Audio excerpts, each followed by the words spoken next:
In the beginning, it was just an inconvenience. You know that annoying little pain in your back, right in the middle, that you try to ignore? I thought it was just bad posture. You know, sitting for hours at the computer working. I started using one of those back supports, did stretching every morning, but the pain persisted, kind of throbbing there. Then, things started to change. I lost my appetite, everything seemed bland, tasteless. I thought, oh, it must be stress, the daily hustle and bustle. I started eating less, thinking it might even help me lose a few pounds, but the scale showed the opposite, and I felt weaker and weaker, no energy for anything. One day, I looked at myself in the mirror and saw that my eyes were yellowish, a strange yellow that frightened me. At that moment, it hit me. It wasn't just fatigue, it wasn't just stress, it wasn't just bad posture. Something was very wrong. That's when I knew that I urgently needed to see a doctor. Fear engulfed me, but the need to know what was happening was greater. I'm Olivia, and until recently, I was just like any of you. Had a normal life, you know? Work, family, friends, the ups and downs of everyday life. Nothing out of the ordinary. But suddenly, everything changed. A twist that I never would have imagined. At 49, I was diagnosed with pancreatic cancer. At first, I felt completely lost, ungrounded. Fear took over me. We never think it will happen to us, right? But it did. And now I'm here to tell my story. I decided to share my experience because I believe it can help other people. I want to warn about the importance of listening to your body, not ignoring the signals it gives us. Often we think it's just fatigue, stress, but it can be something much more serious. I made this mistake myself. It took me a while to seek medical help. I ignored the symptoms for a long time. Today, I deeply regret it. If I had acted sooner, maybe my story would have been different. That's why I'm here, exposing myself, showing my vulnerability. I don't want anyone to go through what I'm going through. I want to turn my pain into hope, my experience into awareness. If my story can save a life, it will have been worth it. My goal is for others not to make the same mistakes I did and seek help as soon as possible. In the beginning, as I mentioned, the back pain was what bothered me the most. I thought it was because of my posture at work, so I bought a back support, one of those you attach to the chair. I also started doing stretches in the morning, but the pain persisted. To relieve it, I took muscle relaxants that I bought at the pharmacy without a prescription, like those for stiff neck. They helped for a while, but the pain always came back. Then came the loss of appetite. I simply didn't feel hungry, and when I ate, everything seemed bland to me. I attributed this to work stress, long hours on the computer, tight deadlines. I thought, oh, it's just a phase, it'll pass soon. I started taking those vitamin supplements that promise to give energy, you know? And also some teas to help with digestion, because I felt bloated and gassy. They gave me a little relief, but didn't solve the underlying issue. The routine was always the same. Waking up early, working all day, coming home tired, having dinner, and going to sleep. I didn't have time for myself, to take care of my health. I always put work and other commitments first. I thought, oh, I'll go to the doctor later, I'll rest later, I'll take care of myself later. But later never came. And then, to top it off, I started feeling extreme fatigue. A fatigue that didn't go away even after a night's sleep. I would wake up already tired, without energy to do anything. I started taking those caffeine-filled energy drinks to keep myself awake during the day. They would give me a boost of energy, but then leave me even more exhausted. And of course, I kept taking muscle relaxants for back pain and teas for digestion. It was a vicious cycle, where I tried to mask the symptoms instead of looking for the root of the problem. The worst part was that I knew I wasn't well, but I refused to admit it. I was afraid to go to the doctor and find out it was something serious. I preferred to believe it was just stress, fatigue, poor diet. It was easier to live in denial than to face reality, and that denial cost me dearly. Every day I postponed going to the doctor. Cancer was silently developing in my body. I think many people can relate to this situation. We live in such a fast-paced world with so many responsibilities that we end up forgetting to take care of ourselves. But the truth is that our health is our most precious asset. Without it, we can't do anything. And often, the small signs our body gives us are a cry for help that we ignore. That's why it's so important to pay attention, listen to our bodies, and seek medical help whenever necessary. Don't make the same mistake I did. Neglect can have devastating consequences. The back pain, which used to be just a nuisance, started to intensify. It was as if a knife was being driven into my back constantly. Taking muscle relaxants didn't have as much effect anymore. I had to increase the dose, which made me drowsy during the day. At work, it was increasingly difficult to concentrate. The pain prevented me from sitting for long periods, and I had to get up and walk every few minutes to relieve the pressure. My coworkers started to notice that I was different, more irritated and impatient. I made excuses, said I had a headache or hadn't slept well. I didn't want them to know what was happening. I was afraid they would see me as weak and incapable. Lack of appetite turned into aversion to food. Everything made me nauseous, even the smell of food. I started to lose weight very quickly, and my clothes no longer fit me. My family noticed, of course. My husband insisted that I see a doctor, but I always found an excuse. I would say that I was on a diet or that I was going through a difficult phase at work. He was worried, but ended up believing my lies. I didn't want to worry him. I didn't want him to know that I was scared. Extreme fatigue prevented me from doing the things I loved most. I used to love walking in the park, going to the movies with friends, traveling. Now, I had no energy for any of that. Staying at home was the only thing I could manage. My friends started calling me less often, and I understood. No one likes to be around someone who is always tired and uninspired. I felt increasingly isolated and alone. Nights became torment. The back pain kept me from sleeping, and I spent hours tossing and turning in bed, trying to find a comfortable position. I took sleeping pills, but they only gave me a shallow and restive sleep. I woke up exhausted, as if I hadn't slept at all. The deep, dark circles under my eyes and pale skin betrayed me. Walking became a challenge. My legs hurt, and I felt short of breath. I needed to stop every few meters to rest. Simple tasks, such as climbing stairs or carrying bags, became a burden. I felt frustrated and powerless. My body was betraying me, and I didn't know what to do. I hid the situation from everyone, afraid of judgment and pity. I wore loose clothes to disguise my thinness, and makeup to hide the dark circles. I tried to keep a smile on my face even when the pain was unbearable. It was a constant performance that consumed me from within, but inside I was desperate. I knew something was very wrong, but I refused to face the truth. Denial was my way of dealing with fear. The day I finally sought medical help was a sunny Sunday. Ironic, isn't it? While the world outside seemed vibrant and full of life, I felt wilted and hopeless. The breaking point was when I tried to get out of bed and simply couldn't. A stabbing pain in my back paralyzed me, and a terrible nausea swept over me. I cried, with pain and fear. At that moment, I knew I could no longer postpone. I begged my husband to take me to the hospital. On the way, the silence in the car was deafening. He held my hand tightly, trying to convey some hope, but I could feel the fear in his eyes. Upon arriving at the hospital, I was promptly attended to. I narrated all my symptoms to the doctor, who listened carefully and examined me. He requested a battery of tests: blood, urine, CT scan, MRI. The following days were torture. The wait for the results was agonizing. I spent sleepless nights, brooding over my fears and fantasies. I searched for my symptoms on the internet, which only worsened my anxiety. Every article I read left me more desperate. I imagined myself in the worst possible scenario, battling an incurable disease. Finally, the day of the follow-up appointment arrived. I sat in the waiting room with my heart in my throat. When the doctor called me, I felt my legs tremble. He invited me to sit down and began speaking in a calm and serene tone. "Olivia, the results of your tests are in..." The following words reverberated in my mind like thunder. "You have pancreatic cancer." The world collapsed around me. I felt an immense void engulf me, as if all my energy and hope had been drained. The room spun, and I could barely breathe. The doctor's words became a distant murmur. Cancer. The word I had feared so much had become my reality. At first, I felt in shock. It was as if I were watching a horror movie and not living my own life. I couldn't believe that was happening to me. It can't be, I thought. There must be some mistake. I am healthy. I take care of myself. But the truth was cruel and relentless. Then, disbelief gave way to fear, a paralyzing fear that prevented me from thinking clearly. Fear of pain, of suffering, of death. Fear of leaving my family, my friends, my life. Fear of the unknown, of what was to come. Doubts and questions assaulted me incessantly. Why me? What did I do to deserve this? How much time do I have? Is there any chance of a cure? The search for answers was desperate, but with each new information I found, I became more confused and scared. At that moment, I needed support. I needed someone to listen to me, to understand me, to give me strength to face this battle. I clung to my family, my friends, my faith. They were my safe haven, my foundation. Without them, I don't know what would have become of me. The diagnosis of pancreatic cancer changed my life forever. It showed me that not every treatment guarantees a tomorrow, but it also taught me to value each moment, to love unconditionally, and to live intensely. This is my story, and I hope it can inspire others to never lose hope, even in the most difficult times. As soon as the diagnosis was confirmed, the treatment began immediately. At first, I was relieved to be doing something to fight the disease. The hope of a cure, even a small one, gave me strength to keep going. The first step was chemotherapy, an aggressive treatment that aims to destroy cancer cells. The sessions were long and exhausting, and the side effects, devastating. In the first few weeks, I began to experience intense nausea, which prevented me from eating. I lost my sense of taste,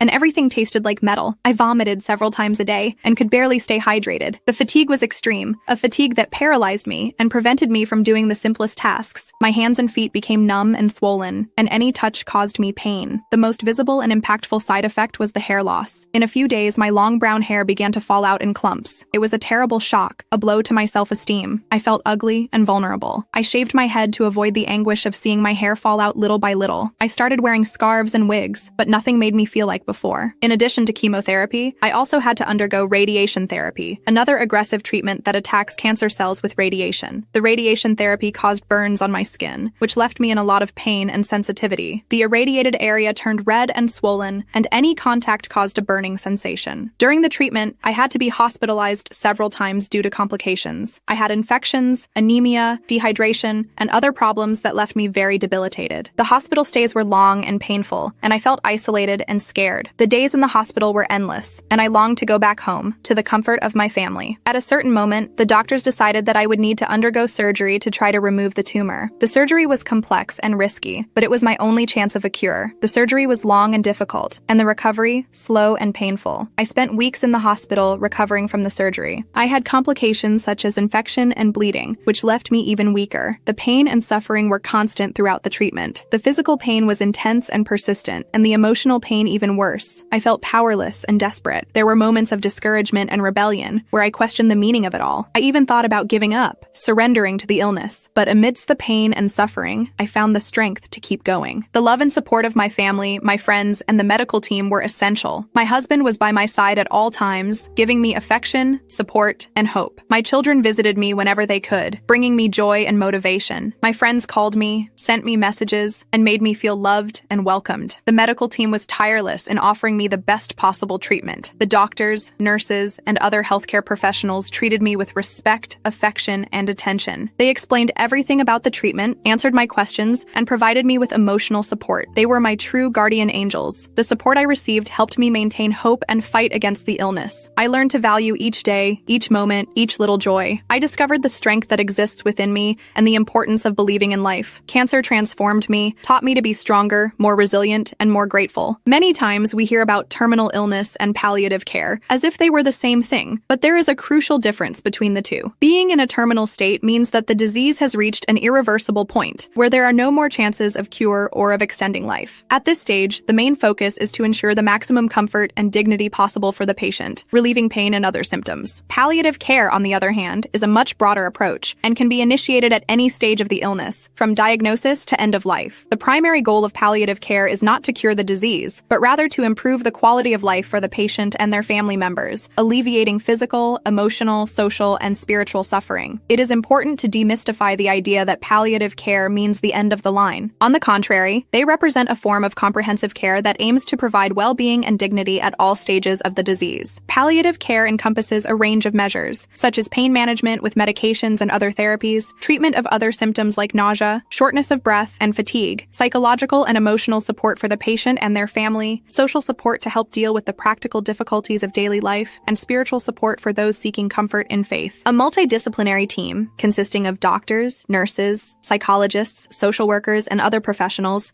works together to offer personalized and individualized care, taking into account the needs and wishes of each patient. In my case, palliative care was essential in facing the challenges of pancreatic cancer. From the beginning, the medical team explained to me that a cure was not guaranteed, but that they would do everything possible to alleviate my suffering and provide me with a better quality of life. I received psychological support to cope with anxiety and fear, and learned relaxation and mindfulness techniques to control pain and stress. In addition to conventional treatments, I also tried alternative therapies that helped me cope with symptoms and improve my well-being. I started practicing meditation, which helped calm my mind and find a state of inner peace. Yoga provided me with more flexibility and physical strength, as well as helping to relieve back pain and improve my breathing. I also tried acupuncture, which helped reduce nausea and alleviate pain. It is important to emphasize that alternative therapies do not replace conventional medical treatment, but they can be an important complement to improve quality of life and reduce the side effects of treatments. Each person responds differently to alternative therapies, so it is important to talk to a doctor before starting any treatment. Palliative care has shown me that it is possible to live with quality, even in the face of serious illness. I learned to value each moment, to enjoy the company of the people I love, and to find joy in the little things of everyday life. I believe that palliative care is a right for all patients and should be more accessible and widespread in our country. After all, we all deserve to live with dignity and comfort until the end of our lives. After a period of relative peace, believing that the storm had passed, the news of the recurrence came like a bucket of cold water. It was as if everything was starting over, as if the hard fight I thought I had won had been in vain. The frustration was immense, the feeling of powerlessness paralyzing. Reliving the whole process, facing the pain and fear again, seemed unbearable. I remember as if it was today the appointment with the doctor. I had returned for routine exams, expecting only confirmation that everything was under control, but the doctor's expression already indicated that something was not right. The words recurrence and metastasis echoed in the room, turning the atmosphere into a cold and gloomy place. The exams revealed that the cancer had returned, spreading to other organs. The new symptoms appeared sneakily, like little warnings that I initially ignored. An even deeper fatigue, persistent abdominal pains, and an inexplicable weight loss. At first, I tried to justify everything with stress and exhaustion from daily routine, but my intuition told me that something was wrong. And, unfortunately, Luckily, the intuition was right. The diagnosis of metastasis was a hard blow that left me stunned and without ground beneath my feet. The fragility of life became even more evident, and the fear of death intensified. That once distant and abstract fear became real and palpable, haunting me at every moment. The idea of leaving my loved ones, of not seeing my children grow up, caused me deep anguish. Accepting the new reality has been a painful and challenging process. There are days when I feel strong and optimistic, ready to fight with all my might, but there are others when sadness and despair take over, leaving me prostrate and hopeless. In those moments, I allow myself to feel the pain without trying to suppress it. I cry, vent, and seek comfort in the embrace of my family and friends. I found psychological support to be a fundamental tool in dealing with my emotions. Therapy provides me with a safe space to express my fears and anxieties, and helps me find strategies to face the challenges of daily life. The psychologist has taught me the importance of living in the present, of valuing each moment, and focusing on things that bring me joy. Spirituality has also given me a lot of strength in this moment. Faith provides me comfort and hope,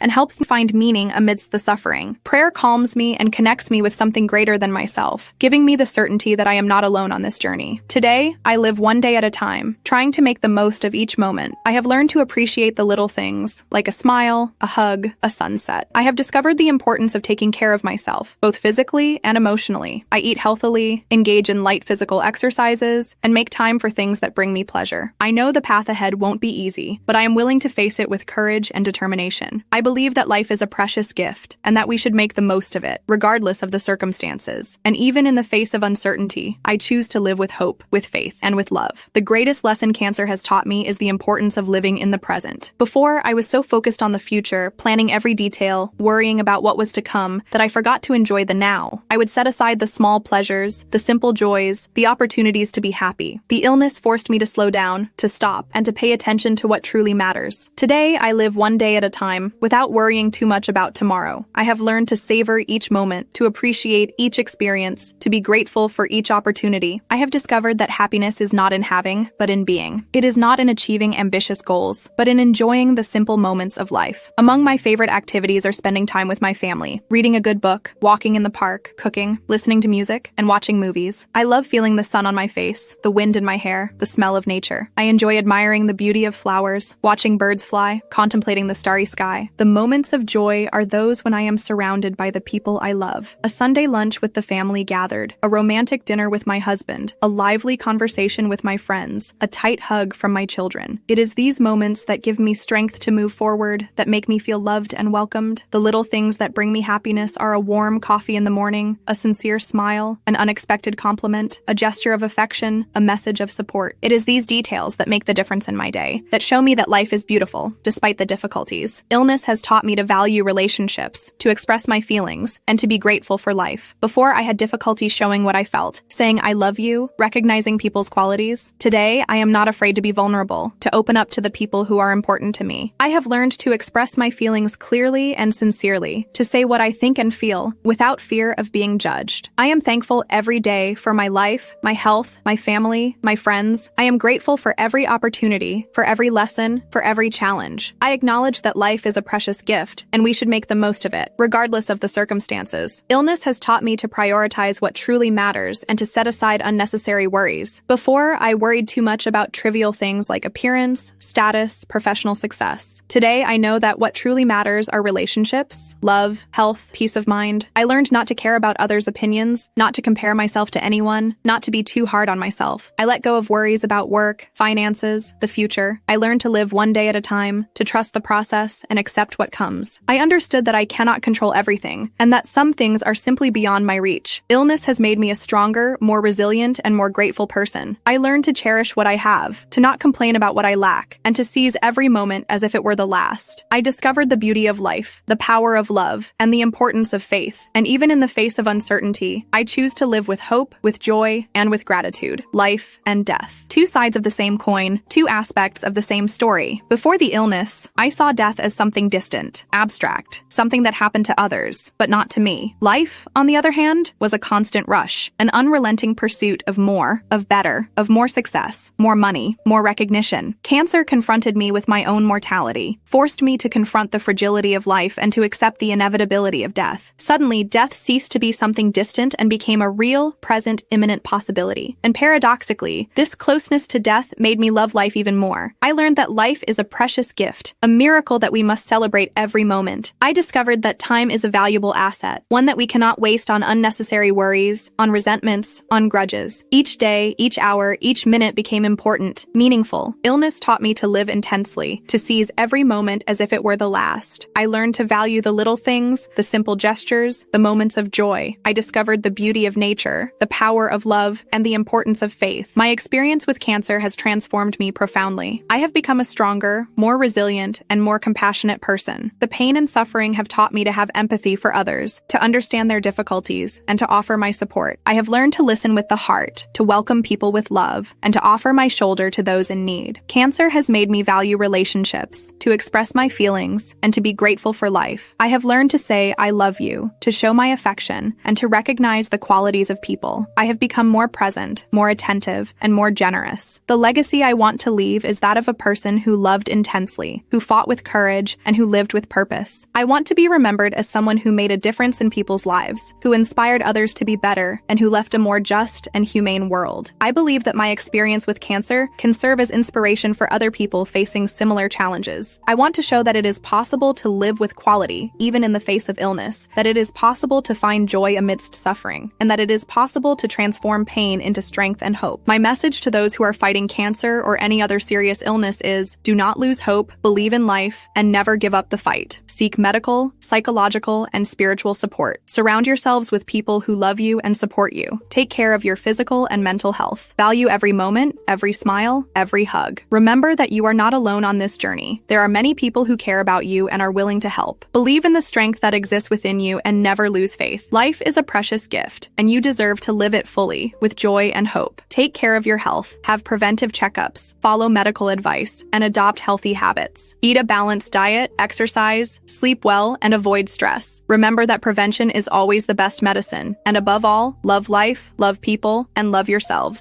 Life is a wonderful gift, and you deserve to be happy. Live intensely, enjoy each moment, and never forget that you are loved and important. Believe in yourselves, trust the future, and never lose hope. Life is beautiful, and you deserve to live it to the fullest. If there's one thing I've learned on this journey, it's the importance of listening to our bodies. They speak, they give signs, but often we are so busy, so distracted, that we simply ignore. A little ache here, some fatigue there, we think it's normal, that it will pass. But don't ignore it. Pay attention to the signs, talk to your doctor, have preventive checkups. Prevention is our greatest ally, and early diagnosis can make all the difference between a story of suffering and a story of overcoming. Don't be afraid to seek medical help. Sometimes the fear of a diagnosis paralyzes us, prevents us from taking action. But fear doesn't heal, fear doesn't solve. Confront fear head-on, seek information, talk to specialists. The earlier the disease is diagnosed, the greater the chances of success in treatment. If you are facing an illness, whatever it may be, do not give up. Fight with all your strength. Believe in your ability to overcome. Trust the medical team. But above all, trust yourself. Find your faith, whatever it may be, and cling to it. Faith gives us strength, gives us hope, gives us the certainty that we are not alone in this battle. And remember, you are loved. Surround yourself with people who love you, who support you, who give you strength. Family, friends, pets, they are our safe haven, our foundation. Do not isolate yourself. Share your feelings. Ask for help when you need it. Love heals, love transforms, love saves. Life is a precious gift, and every moment is unique and unrepeatable. Be thankful for each dawn, for each smile, for each hug. Value the little things, the simple gestures, the moments of joy. Love intensely, forgive always, and live with purpose. Life is beautiful, and you deserve to live it to the fullest. Believe always, have hope, and never give up on love.